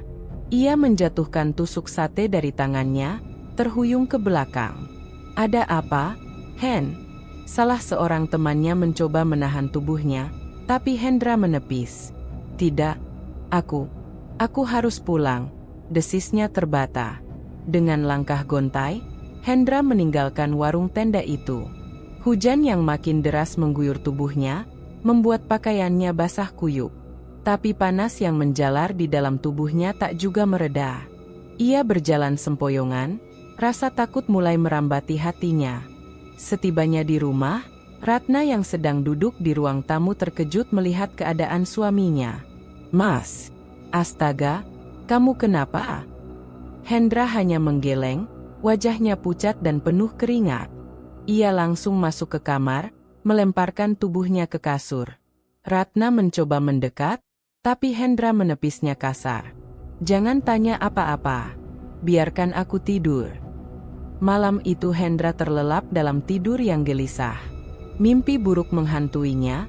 Ia melihat ayam hitam sesajen yang dulu ia serahkan kini berubah menjadi bangkai busuk penuh belatung. Dari kegelapan, suara Ki Jatmiko terdengar, dingin dan tajam. Kau melanggar pantangan, Hendra. Kau kira kau bisa lolos begitu saja? Hendra terbangun dengan tubuh basah oleh keringat. Nafasnya terengah-engah, matanya liar memandang sekeliling kamar. Ratna yang masih terjaga di kursi hanya bisa memandangnya dengan cemas. Sejak malam itu, hawa aneh mulai menyelimuti rumah dan warung mereka. Lampu sering berkedip meski aliran listrik normal. Di dapur, Ratna kadang mencium bau amis tak wajar. Fajar mengaku melihat bayangan hitam melintas di antara pelanggan. Dan setiap malam Jumat, suara-suara berbisik samar terdengar dari pojok rumah. Hendra sendiri merasakan tekanan yang semakin berat. Setiap kali ia duduk di warung, ia merasa ada mata-mata tak kasat yang terus mengawasinya. Saat menatap pelanggan, sesekali wajah mereka berubah pucat, matanya kosong menatapnya. Namun dalam sekejap, semua kembali normal, seolah hanya halusinasi. Rasa bersalah menjeratnya, mengingatkan bahwa semua ini terjadi karena satu tusuk sate kambing yang ia makan dalam keadaan mabuk. Ia mencoba meyakinkan dirinya bahwa itu hanya imajinasi, tapi hatinya tahu, pantangan yang dilanggar bukanlah hal sepele. Ratna semakin menjauh, Fajar semakin takut, dan Hendra terperangkap dalam rasa bersalah yang menghantui setiap tarikan napasnya. Malam Jumat yang ia lupakan telah menjadi titik awal kehancuran yang lebih besar. Siang itu, warung dimsum mentai Hendra dipenuhi pelanggan seperti biasa. Aroma saus mentai yang gurih memenuhi udara, membuat orang-orang yang melintas tergoda untuk singgah. Hendra berdiri di balik meja kasir, berusaha menampilkan wajah ramah, meskipun di dalam hatinya masih ada gelisah sejak malam Jumat yang ia lupakan. Ratna sibuk di dapur, sementara Fajar melayani pesanan pelanggan di meja. Semuanya berjalan seperti biasa, hingga tiba-tiba terdengar teriakan dari salah satu meja di pojok warung. "Pak, tolong, teman saya pingsan," seru seorang pemuda sambil mengguncang bahu rekannya. Seorang lelaki paruh baya yang baru saja menyuap dimsum mendadak jatuh dari kursinya. Wajahnya pucat, mulutnya berbusa. Para pelanggan langsung panik, beberapa berlarian keluar, sementara yang lain mencoba menolong dengan tergesa. Ratna keluar dari dapur dengan wajah pucat. "Ya Allah, Mas, apa yang terjadi?" Hendra sendiri tertegun. Ia berusaha mendekat, tapi tubuhnya justru kaku. Bayangan dari mimpi buruknya kembali menghantui. Ayam hitam penuh belatung, suara Ki Jatmiko yang mengancam. Ambulans akhirnya dipanggil oleh salah satu pelanggan, dan lelaki itu dilarikan ke rumah sakit. Namun kehebohan itu meninggalkan jejak. Beberapa pelanggan lain memilih membatalkan pesanan mereka, keluar dengan wajah ngeri. Bisikan-bisikan terdengar. "Warung ini nggak beres. Katanya tadi makan dimsum terus langsung tumbang. Jangan-jangan makanannya." Fajar mendengar semua itu. Ia menunduk, menggenggam nampan erat-erat agar tangannya yang gemetar tidak terlalu terlihat. Hatinya diliputi ketakutan yang sulit dijelaskan. Namun kejadian lebih menyeramkan menanti. Saat Ratna kembali ke dapur untuk membereskan peralatan, ia menjerit kencang. "Mas, Fajar, cepat ke sini." Hendra dan Fajar berlari masuk. Begitu mereka tiba di dapur, mata mereka membelalak ngeri. Lantai dapur yang tadi bersih kini dipenuhi belatung putih yang menggeliat, seolah muncul dari celah-celah lantai. Mereka bergerak cepat, merayap ke segala arah, bahkan sebagian sudah naik ke meja tempat bahan makanan. Ratna menutup mulutnya, hampir muntah. "Ya Allah, dari mana semua ini?" Fajar mundur dengan wajah pucat pasi. "Ayah, ini nggak normal, ini kutukan." "Yah?" Hendra terdiam, tubuhnya kaku. Dalam hatinya, ia tahu ini bukan kejadian biasa. Ini adalah balasan dari pelanggaran pantangan yang ia lakukan. Tapi mulutnya tak sanggup mengaku. Dengan panik, ia mengambil sapu dan mulai mengusir belatung-belatung itu, namun semakin disapu, semakin banyak yang muncul. Belatung itu seperti muncul dari udara kosong, menetes dari langit-langit, jatuh ke panci, merayapi kompor yang masih panas tanpa terbakar. Ratna menjerit lagi ketika melihat satu belatung sebesar jari manusia menggeliat di dekat kakinya. Fajar menendangnya, tapi dari tubuh belatung yang hancur justru keluar belatung-belatung lebih kecil, berhamburan ke segala arah. Sudah, tutup dapurnya. Tutup sekarang juga. Ratna berteriak histeris. Dengan tergesa, mereka menutup pintu dapur. Namun suara cekit-cekit belatung masih terdengar dari dalam, seperti ribuan makhluk kecil yang sedang berpesta. Hendra terduduk di kursi ruang tengah, wajahnya pucat pasi, keringat dingin membasahi pelipis. Tidak, ini tidak mungkin. Ini cuma halusinasi. Ratna menatap suaminya dengan marah sekaligus takut. Halusinasi apa, Mas?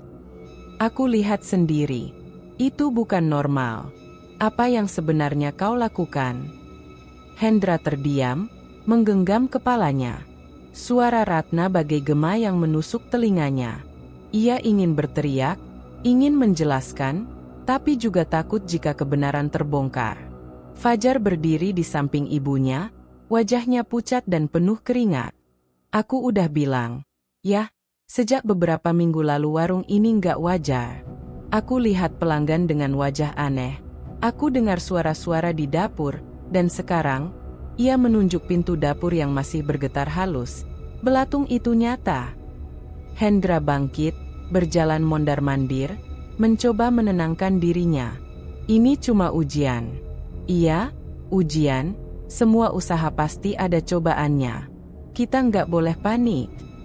Ratna menatapnya dengan sorot mata penuh luka. Mas, ini bukan ujian.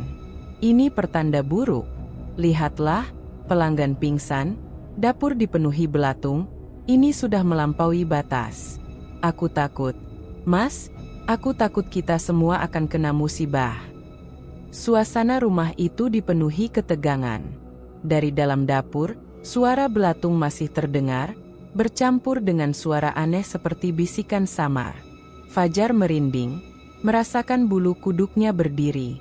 Hendra, meskipun hatinya gentar, tetap menolak mengaku. Namun di dalam pikirannya, kata-kata Ki Jatmiko kembali terngiang. Kalau kau melanggar, kutukan akan turun. Bukan hanya padamu, tapi juga pada keluargamu dan semua yang mencicipi hasil tanganmu. Malam itu, warung ditutup lebih cepat. Para pelanggan yang sempat melihat kehebohan siang tadi sudah menyebarkan kabar buruk. Ratna menangis di kamar, Fajar memilih tidur dengan lampu menyala, sementara Hendra duduk sendirian di ruang tamu, memandang gelap yang semakin pekat di luar. Dan di dalam kepalanya, ia tahu, kutukan benar-benar telah mulai turun. Malam itu, rumah Hendra diliputi keheningan yang menyesakkan. Ratna tak bisa tidur sejak kejadian aneh di dapur siang tadi. Pikirannya kacau, hatinya penuh tanda tanya. Ia tidak lagi bisa menenangkan diri dengan doa, karena bayangan belatung yang tiba-tiba memenuhi dapur terus menari-nari di benaknya. Ratna menatap suaminya yang tertidur di kursi ruang tamu, botol bir kosong berserakan di lantai. Napas Hendra berat, seperti orang yang lelah bukan hanya secara fisik, tapi juga mental. Ia menghela napas panjang. Mas, sebenarnya apa yang kau sembunyikan dariku?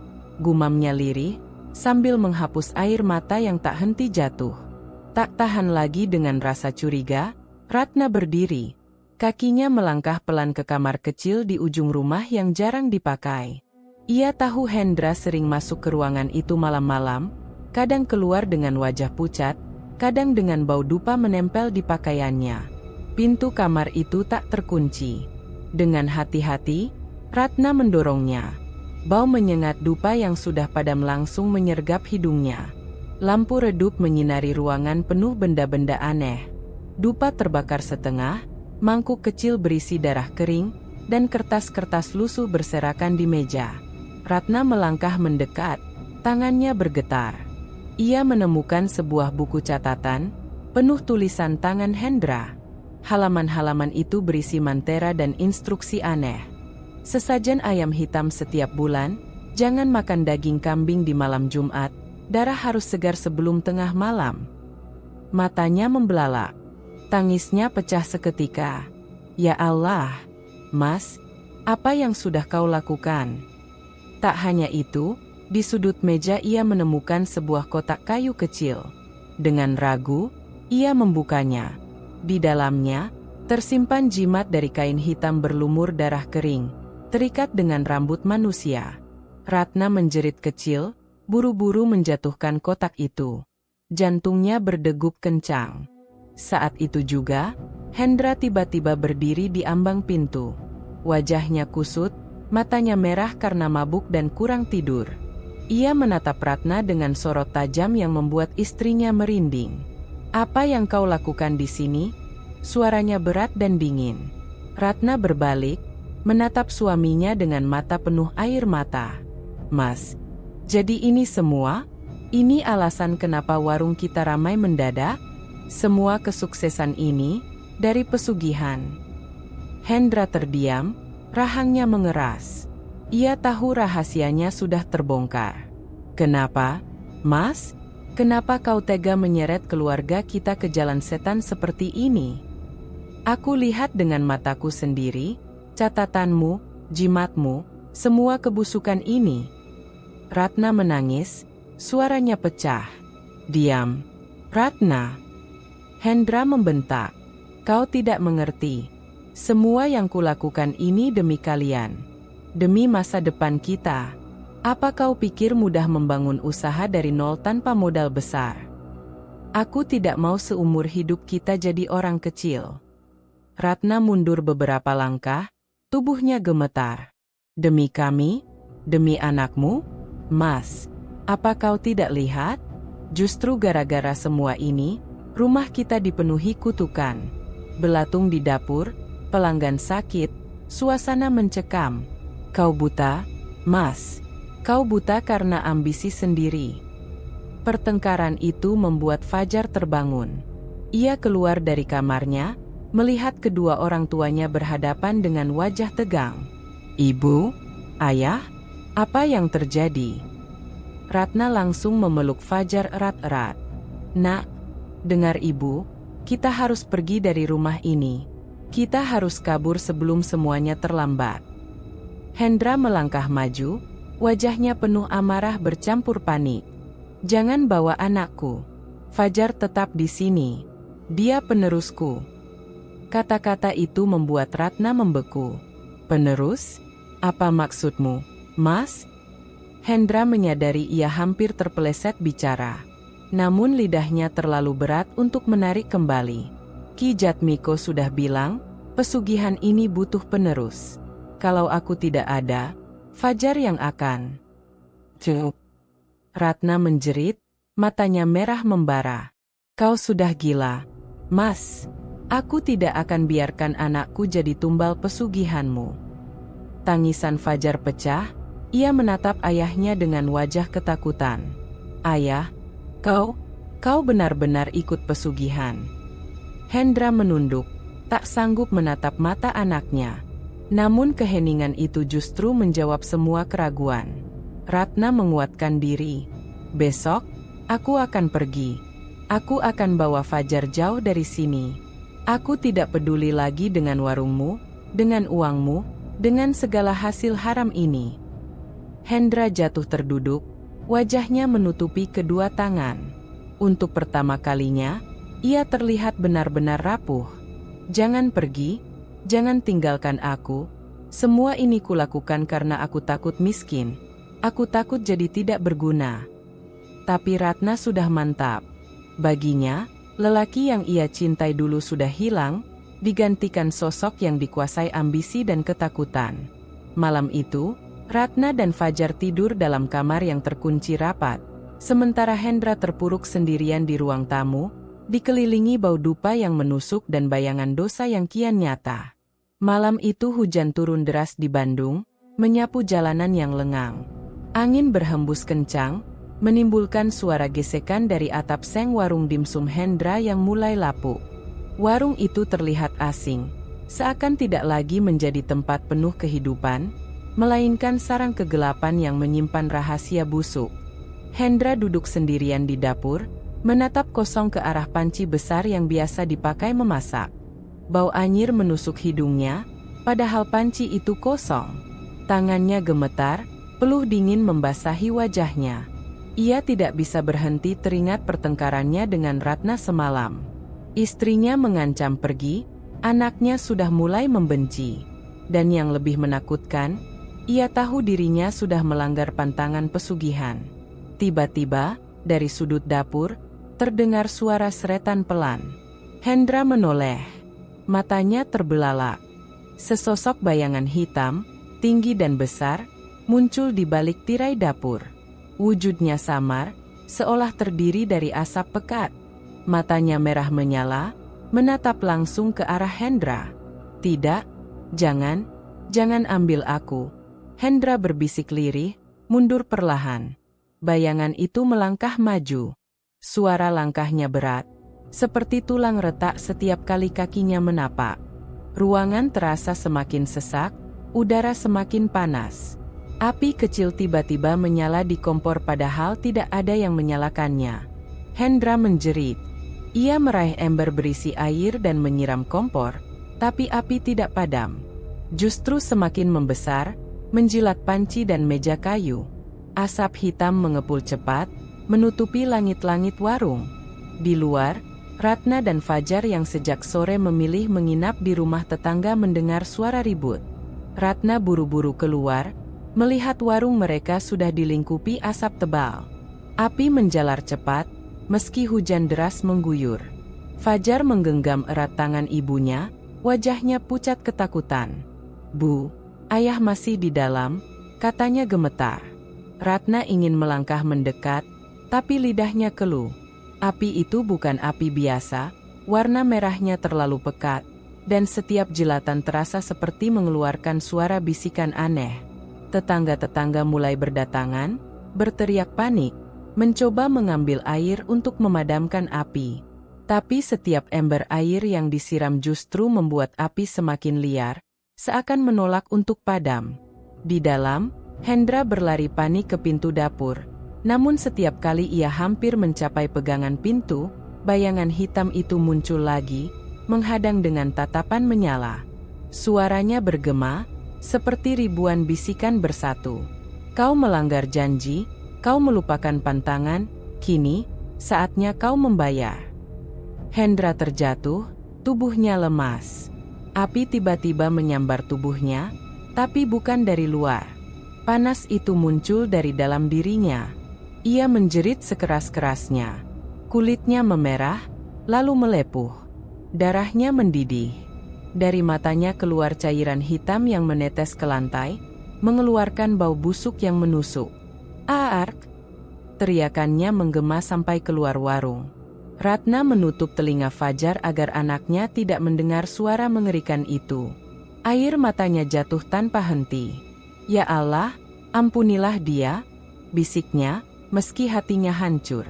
Api semakin membesar. Atap warung runtuh dengan suara keras, menimbulkan percikan yang menyambar kios di sebelah. Warga panik berlarian, berusaha menyingkirkan barang-barang agar tidak ikut terbakar. Namun anehnya, api hanya melahap warung Hendra.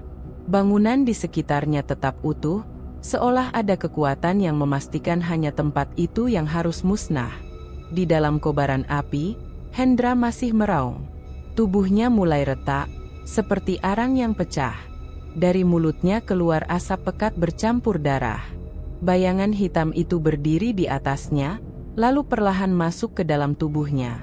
Seketika, tubuh Hendra meledak dari dalam, potongan dagingnya berhamburan, lalu terbakar habis tanpa tersisa.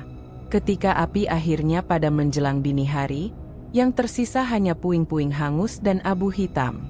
Tidak ada jasad Hendra, seolah ia dilahap api dari dalam hingga hilang tak bersisa. Ratna dan Fajar berdiri di kejauhan, masih gemetar. Mereka selamat, tapi luka di hati mereka akan terus membekas. Ratna sadar, keputusannya untuk pergi dari Hendra adalah pilihan yang tepat, Meski ia harus menanggung trauma seumur hidup, warga yang menyaksikan tragedi itu hanya bisa terdiam. Beberapa berbisik bahwa api itu bukanlah api biasa. Ada yang bersumpah melihat bayangan besar berwujud hitam melayang di atas warung sebelum menghilang ke langit malam. Ratna menggenggam tangan Fajar lebih erat. Kita harus mulai hidup baru, Nak. Ayahmu sudah memilih jalannya sendiri, dan inilah akhir dari keserakahannya. Fajar menunduk, matanya berkaca-kaca. Meski masih kecil, ia tahu ayahnya mati bukan karena kebetulan. Ia mati karena perjanjian yang tidak bisa ditepati. Sejak malam itu, warung dimsum Hendra tinggal cerita. Puingnya tetap dibiarkan, karena warga enggan menyentuh. Mereka percaya, tempat itu sudah dikutuk. Dan nama Hendra menjadi pelajaran pahit, bahwa keserakahan yang dibalut dengan pesugihan hanya akan berakhir pada kehancuran. Bukan hanya dirinya, tapi juga orang-orang yang ia cintai. Kalau kamu suka cerita seperti ini, jangan lupa like kalau kamu menikmati ceritanya. Subscribe supaya gak ketinggalan cerita horor lokal berikutnya. Dan share ke temanmu yang suka kisah mistis, tapi juga penuh makna dan pelajaran hidup. Cerita seperti ini bakal terus hadir, bukan cuma buat menakut-nakuti, tapi juga buat mengingatkan, bahwa di balik setiap keinginan, ada harga yang harus dibayar. Sampai jumpa di kisah selanjutnya.